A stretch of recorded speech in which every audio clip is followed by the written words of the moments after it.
Hi everyone, this is my laboratory exercise 1 in Math 6230. So, first, I will explain what errors appears when you try to add and subtract matrices with unequal sizes. So, when you attempt to add or subtract matrices with unequal sizes, MATLAB throws an error message indicating that the matrix dimension must agree. This is because addition and subtraction are element-wise operations. For these operations to be valid, the matrices must have the same number of rows and columns, allowing corresponding elements to be added or subtracted. So, in element-wise operations, uh, like addition and subtraction, each element in the first matrix is added to or subtraction from the corresponding element in the second matrix. If the matrices have different dimensions, this correspondence doesn't exist, making the operation mathematically undefined. MATLAB detects this and halts the process to prevent incorrect calculations. So I will demonstrate like this one. So here I'm creating here I create a 2 by 2 matrix A and a 2 by 3 matrix B. When I tried to add them, I wrap the operation in a try catch block to handle the expected error. The catch block then displays the error message that MATLAB produces, showing that the dimensions are incompatible. So for the next one, so how will you stop the matrices from displaying its content prior to the operations? So my answer for this, to suppress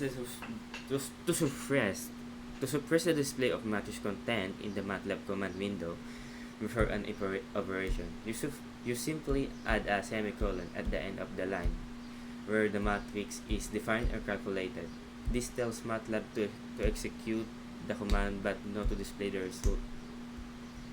So, MATLAB's default behavior is to display the result of every command executed unless explicitly told not to. The semicolon acts as a silent operator. It executes the command perform the calculations but suppresses the output from being printed to the console, keeping the command window clean and focus on the results you specifically want to see. So my demonstration for this, I will show you my demonstration for this. So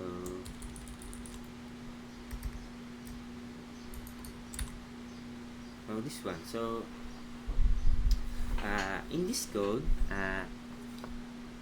I define matrices A and B with semicolons at the end, so they are created without displaying their contents. The addition C equals A plus B is also suppressed only when I use this close parenthesis C. So command does the result of the addition get displayed. So next, so what other implementations aside from the one you created in your script to form column vectors, row vectors, matrices? So besides direct assignment using square brackets, MATLAB offers several built-in functions to create vectors and matrices. These include zeros, 1, I, rand, and concatenation. Zeros m to n creates an m by n matrix filled with zeros.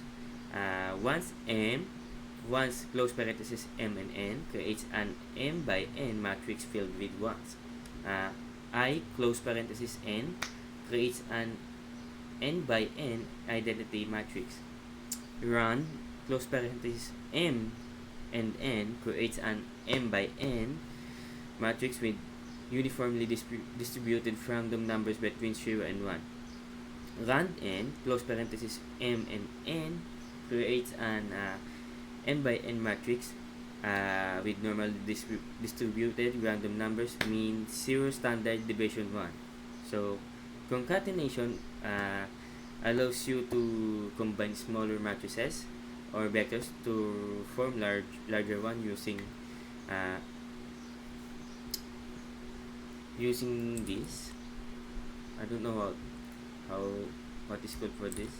Uh, and specifying dimensions between semicolons for vertical concatenation and commas or spaces for horizontal concatenation. So the next one, this is my demonstration for this.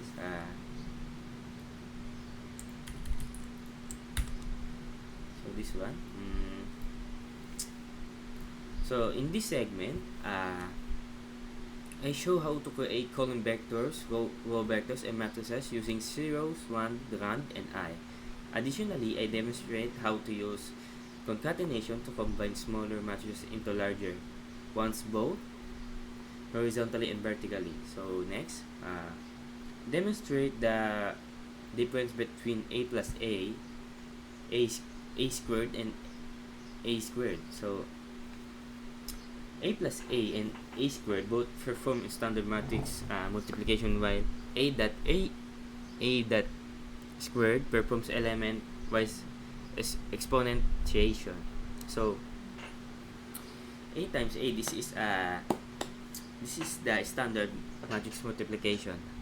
Each element in the resulting matrix is calculated as the dot product of the corresponding row of the first a and the first a, and the corresponding column for the second a.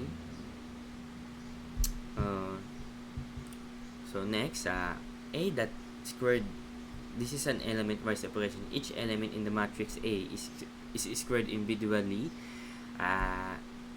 resulting in a new matrix of the same dimensions, where each element is the square of the original element. So this is my demonstration.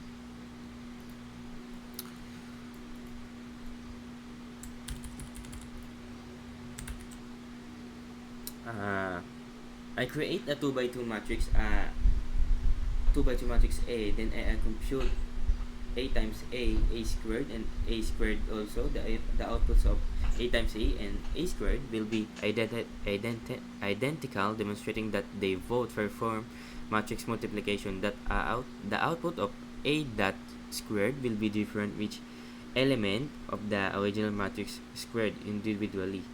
So for the last one is what I can conclude from this activity. So from this activity,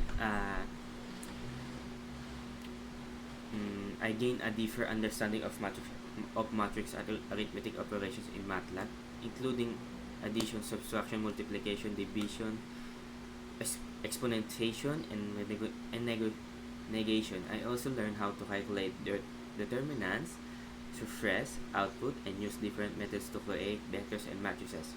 Furthermore, I clarified the distinction between matrix operation and elements-wise operation. This knowledge is crucial for more advanced linear algebra and data analysis tasks in MATLAB. So that's all for this day. Thank you.